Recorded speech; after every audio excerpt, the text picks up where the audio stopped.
Hello everyone, welcome to my YouTube channel ikigai. ఈరోజు మనం నేర్చుకోబోయేది ఏంటో తెలుసా అండి? అదేనండి, పిల్లలకి ఎంతో ఇష్టమైనటువంటి కేకు.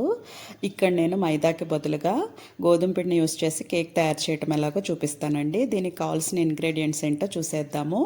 దీనికి ముందుగా కావాల్సింది మనము ఎసెన్స్ యూస్ చేశానండి. దీంట్లో మిక్స్డ్ ఫ్రూట్ ఎసెన్స్ని తీసుకున్నాను. 3/4 కప్ నెయ్యిని యూస్ చేశానండి. మీకు ఇక్కడ నెయ్యి వద్దు అనుకుంటే కనుక దీన్ని స్కిప్ చేసి ఆయిల్ యూస్ చేయొచ్చు. 1 కప్పు పంచదార, 3 ఎగ్స్ని యూస్ చేశాను. నెక్స్ట్ 1.5 కప్పు జల్లించి పెట్టినటువంటి గోధుమ పిండిని తీసుకోవాలండి. 1 table spoon baking powder, 1/2 table spoon లేదా 1/4 table spoon baking soda use చేయాలి. 3/4 టేబుల్ స్పూన్ ఎసెన్స్ని యూస్ చేయాలి. ఈ కేక్ బ్యాటర్ని ప్రిపేర్ చేయడం కంటే ముందుగా మనము మందపాటి గిన్నెలో ఒక స్టాండ్ పెట్టి 20 మినిట్స్ పాటు సిమ్లో ప్రీహీట్ చేసుకోవాలండి. ఎందుకంటే ఇది మనం ఓవెన్ లేకుండా ఓన్లీ మన ఇంట్లో ఉన్నటువంటి స్టవ్ మీద చేస్తున్నాం కాబట్టి దీనికి ముందుగా మనము ప్రీహీట్ చేసుకోవాలి. మనం మిక్సీ వేసేసి పంచదారని ఇట్లా ఫైన్ పౌడర్ లాగా చేసుకోవాలి. తర్వాత ఇదే పంచదార మిశ్రమంలో ఎగ్స్ని కూడా వేసేసి 1/2 నిమిషం పాటు మిక్సీ పడితే ఇదిగోండి ఇలా నురగ వచ్చేలాగా మిక్సీ పట్టాలండి.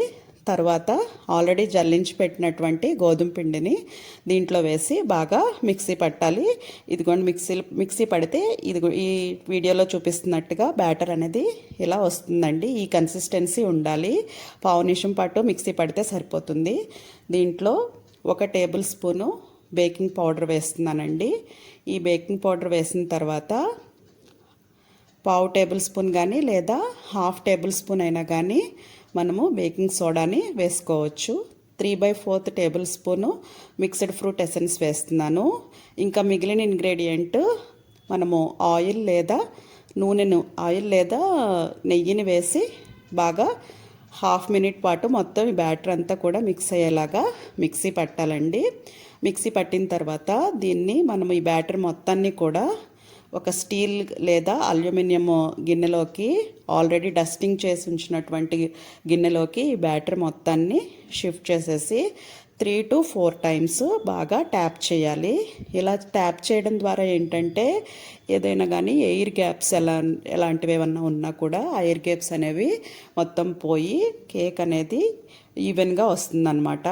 ఈ బ్యాటర్ని బాగా ట్యాప్ చేసిన తర్వాత దీన్ని మనం ఆల్రెడీ ప్రీహీట్ చేసి పెట్టుకున్నటువంటి బౌల్లోకి దీన్ని స్టాండ్ మీద పెట్టి మూత పెట్టేసి నియర్లీ 35 to 40 మినిట్స్ సిమ్లో హీట్ చేసుకోవాలండి. ఇలా హీట్ చేసుకున్న తర్వాత కేక్ అనేది తయారైందో లేదో తెలియాలి అని అంటే ఒక స్పూన్ని కనుక దాంట్లో డిప్ చేసి చూస్తే స్టిక్ అవ్వకుండా ఉంటే కనుక మనకి కేక్ తయారైనట్లేనండి. ఇప్పుడు స్టవ్ ఆఫ్ చేసేసి బాగా చల్లారిన తర్వాత అంచుల చుట్టూతా స్క్రాచ్ చేసేసి కేక్ని వేరే దాంట్లోకి షిఫ్ట్ చేసుకుంటే కేక్ తయారైపోయినట్లే.